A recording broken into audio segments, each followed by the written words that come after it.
Салам, өзгөчө апалар демекчимин. Анткени бүгүнкү видеодо апалардын коркунучу, балким ата эненин коркунучу деп айтсак болот.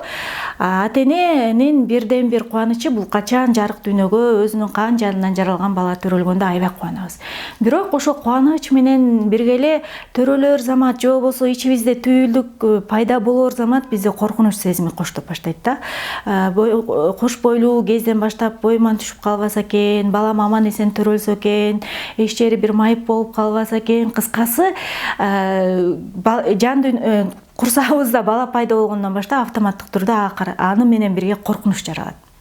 Бул нерседен мен айтпайм бул коркунучтан кутулгула, коркунуч менен күрөшкүлө, коркунуч болбошу керек деп. Анткени бул кадимки нормалдуу нерсе. Негизи эле коркунуч бизге жакшы нерсе үчүн берилген. Коркунуч болбосо бизде коргонуу деген механизм иштемек эмес да. Кудай муну жаратуучу деп айтабызбы? Кыскасы, биз жаралганда коркунуч деген нерсе жакшы нерсе үчүн берилген. Бирок тилекке каршы биз аны өзүнүн функциясында деп айтсам болобу, өзүнүн туура колдонбойбуз да. Эми биринчиден, сизде балаңыз үчүн коркунуч болуп атса, эч чочулабаңыз, өзүңүздү жаман ата эне катары санабаңыз, коркокмун дебеңиз, ушинтеле берем дебеңиз. Анткени бул нормалдуу реакция деп кабыл алыңыз. Тек гана ошол коркунучту көзөмөлдөгөндө үйрөнөбүз ата энелер. Үйрөнсө болот. Жана коркунуч биздин жашообузду такыр эле чүмкөп алган жокпу? Коркунучту мен башкарбай, ал мени башкарып калган жокпу? Мына ушуну анализдөө өтө маанилүү да. Бизге көп учурда коркунуч биздин жашообузду башкара алат, диктовать эте алат, орусча айтканда. Коркунучтун айтканын угуп жашап калабыз. Коркунуч келгенде балдарыбызды анализдебей эле көп нерсеге тыюу салып салабыз. Ошол коркунучту балабыздын жүрөгүнө орнотуп салабыз. Анысы аз келгенсип деле таза мээсине, эчтеке коркпой, ушул эң сонун дүйнөдө жашап атканына рахат алып жашап аткан балдарыбыздын жүрөгүнө кичинекейинен баштап бөө келатат, анан төө келатат деген нерсе менен кечирип койгула. Кичинекейинен баштап азыр мен сени тигиге берип салам, буга берип салам, сени булар алып кетет. Анан деген билбейм, мен ушул нерсе аябай капа кылат. Баланын психикасына, баланын жан дүйнөсүнө ар бир сөзүбүз менен кандай гана бүлгүн салып атканыбызды, кандай гана алардын баасын түшүрүп атканыбызды, кандай гана бир ынанымдарды, орусча установка деп айтсак болот, дагы мындай тереңирээк болуш үчүн кошконго мажбур болуп атам, калыптандырып жатканыбызды аңдабай эле ата энелер сүйлөй беребиз да. Эң жаманы коркунучту сиңире беребиз. Ошондуктан дагы бир нерсе, коркунуч билесиздерби, балабыз менен болгон рахаттуу мүнөттөрдү уурдайт экен да бизден. Коркунучтун айынан биз чочуп атып, кечке эле ошол нерсеге эле байланып атып, коркунучка эң сонун көз ирмемдерди учуруп жиберет экенбиз. Башкача айтканда, рахаттануу, баланын балалыгы менен рахаттануу деген нерсени унутуп калабыз да. Ошондуктан ата энелер, коркунуч кадимки нерсе, бирок келиңиздер,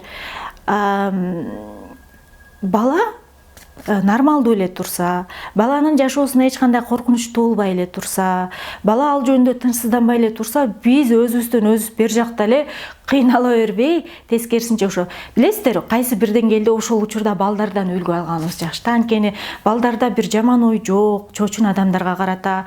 Балдарда азыр мен жыгылып кетем, мен чөгүп кетем, мени машина коюп кетет, мен ууланып калам деген жаман ой жок да. Алар мындай жашаганды билишет. Ушундай бир деңгээлде биз рахаттанганды үйрөнүшүбүз керек. Эң эле жөнөкөй мисалы өзгөчө бир туугандар арасында атаандаштык болуп, анан конфликт болгондо кээде чабыша кетет, кээде бири-бирин урат. Бул эми боло турган нерсе да үй бүлөдө. Бирок ата энелер коркобуз, койкуй булар эмне болуп атат деп барып анан ошол конфликтке кийлигишебиз, териштирип жатып калабыз. Билесиздер, ошол учурда бизге коркунучтун эч кандай кереги жок да. Анткени мен буга чейин кечирип койгула, ушу эки-бир тууган урушуп атып, кичинекей кезинде чоңунда болот, бирок бири-бирин майып кылып коюптур же өлтүрүп коюптур деген нерсени уга элекмин да. Бир туугандарда баары бир табиятында салынган бири-бирине карата аёо сезими бар, бири-бирине карата сүйүү бар. Алардын бул сырткы гана эмоциялары да. Ошондуктан алар бир четинен конфликт учурунда жашоого үйрөнөт, конфликт чечкенди үйрөнөт, бири менен тил табышканды үйрөнөт. Башкача айтканда, жашоого даярдала турган учур бул үйдөгү учур да. Ысык чайнекти кармап алса, эч нерсе эмес, кичине колу кызарып калат, бирок ал үйрөнөт ысык чайнекти кармабаш керек. Биз дайыма эле калкалап 24 саат бою биз калкалай албайбыз балдарыбызды. Мага бир апа келген, эстеп кеттим. Менде дайыма коркунуч жашайт. Мен балдарым үчүн аябай корком.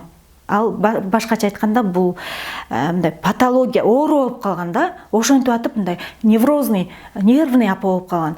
Анан мен айттым, макул, сиз балаңыз үйдө болгон кезде макул артынан ээчип жүрүп көзөмөлдөйт экенсиз. Бирок балаңыз мектепке барат, балаңыз бала бакчага барат.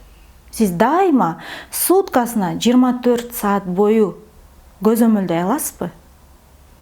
Жок. Керек болсо уктап атканда балаңызды мисалы келип кичинекей кумурска чагып кетиши мүмкүн, жөргөмүш чагып кетиши мүмкүн. Ошондон да көзөмөлдөй аласызбы? Ким көзөмөлдөй алат дегеле десем, эми биздин адамдар бүгүнкү күндө баарыбыз эле жаратуучу деп ишенип келишет эмеспи? Ал өзү ошентип айтты да, эми бир эле Кудай сактап алса дейт да. Анда мындайча айтканда, сиз өзүңүз ушунчалык жеткирип салдыңыз. Мен качан гана балдарымды 24 саат көзөмөлдөгөндө мен жакшы апамын. Мен 24 саат балдарымды бардык кырсыктан сактап калганда мен апалык ролумду аткарып атам. Бул деген бизде көп айтабыз да, утопия деген сөз бар да. Бул нерсе мындайча айтканда бизди жеп жок кыла турган нерсе, күтүүлөр да. Ошондуктан бул нерсе менен иштешсеңиздер, неврозго өтүп кетпесин. Кыскасы, баланын балалыгын уурдабайлы, коркунучту сиңирбейли. Коркунуч бизде эмес, биз аны башкаралы. Биз буга чейин ички диалогдор жөнүндө көп эле видеодо айттык. Ар бир адам керек болсо сүйлөп атып, бирөө менен сүйлөшүп атып, кайкадыр баратып, иштеп атып деле кандайча экенин байкабай калабыз, ичибизде диалог токтобой эле кете берет. Сүйлөшүп атып деле кете берет. Мисалы, мен азыр силерге сүйлөп атып деле ичимде диалог кетип калышы мүмкүн да. Бирок адам албетте мындай иштерде болушунча оюбузду топтоп туруп кылганга аракет кылабыз. Бирок ички диалог такыр токтобогон процесс бул. Анан мен бул учурда өзгөчө мурун биз өзүбүздүн диалогдор жөнүндө сөз кыла турган болсом, бүгүн мен балдарыбыздын ички диалогуна токтолгум келип атат да. Сизге суроо, апа катары, ата катары же өзүңүздүн небереңизди тарбиялап атасыз бар кандай себептер менен, сизге суроо, сиздин багып аткан балаңыздын ичинде кандай диалогдор орун алган? Кызыгып көрдүңүз беле? Анан таң калыштуусу, ошол диалогду биз сиңирип атабыз. Балабыз ички диалогдогу сөздөрүн кайдадыр бир башка жактан албайт. Бул сырттан айтылган нерселер балага кулагынан кирет дагы ичине орнойт, ичинен орун алат, анан кайра өзүнүн диалогу болуп чыгат.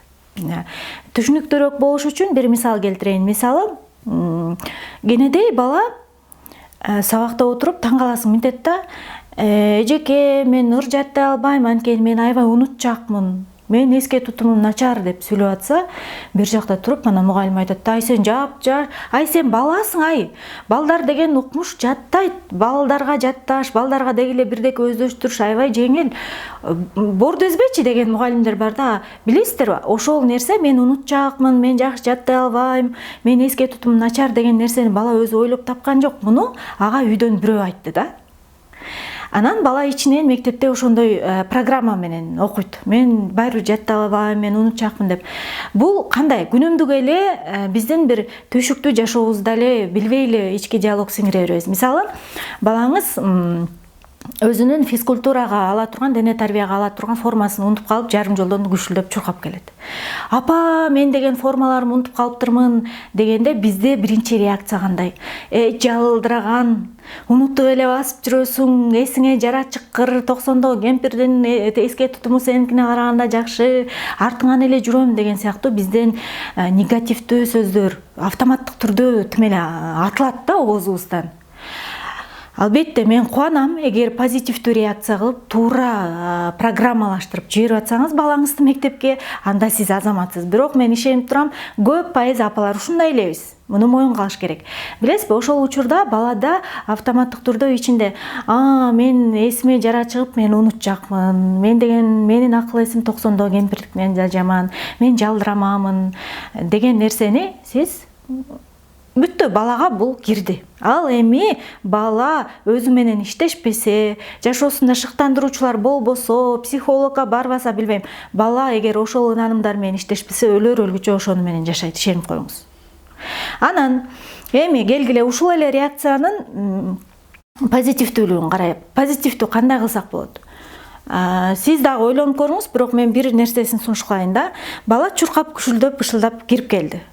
Оу, формаңды унутуп калыптырсыңбы? Кандай азаматсың? Убагында эстейсиң сен бир нерсени. Тим элечи, сенин эске тутумуң аябай сонун. Карачы, убагында эстегениң сонун болгон турбайбы? Давай, ал дагы чурка, бир аз кечип каласың, бирок эчтеке эмес. Эң негизгиси сен эстедиң. Мен ушул сенин бир нерсени унутпай, убагында же болбосо кеч боло электе эстеп калганың аябай баа берем. Сен эске тутумуң негизи 5 деп туруп жиберип көрүңүз.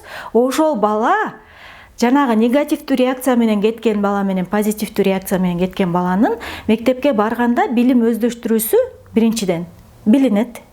Экинчиден, ички диалогунда балада эч качан мен жалдырама, мен унутчакмын деген эмес, менин эске тутумум сонун, мен азаматмын, мен учурумда эстейм баарын, мен керектүү учурда эстейм деген нерсе жашоосунда өмүр бою жүрөт да, ал көптөгөн ийгиликтерге жетет. Өзүнө уверенный, өзүнө ишенген бала болуп чоңоет да. Демек, ата, апа, тайыне, тайата, чоң эне, чоң ата. Же билбейм, бала деги эле бала тарбиялап аткан замандаш мен сизге айтат элем. Балаңызга кандай ички диалогду сиңирип атасыз? Бүгүн анализ кылып, бүгүн оңдоп баштаңыз.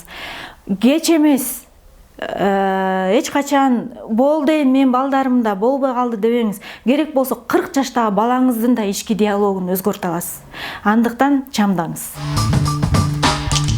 Салам достор. Эмне деп баштайын дедим эле.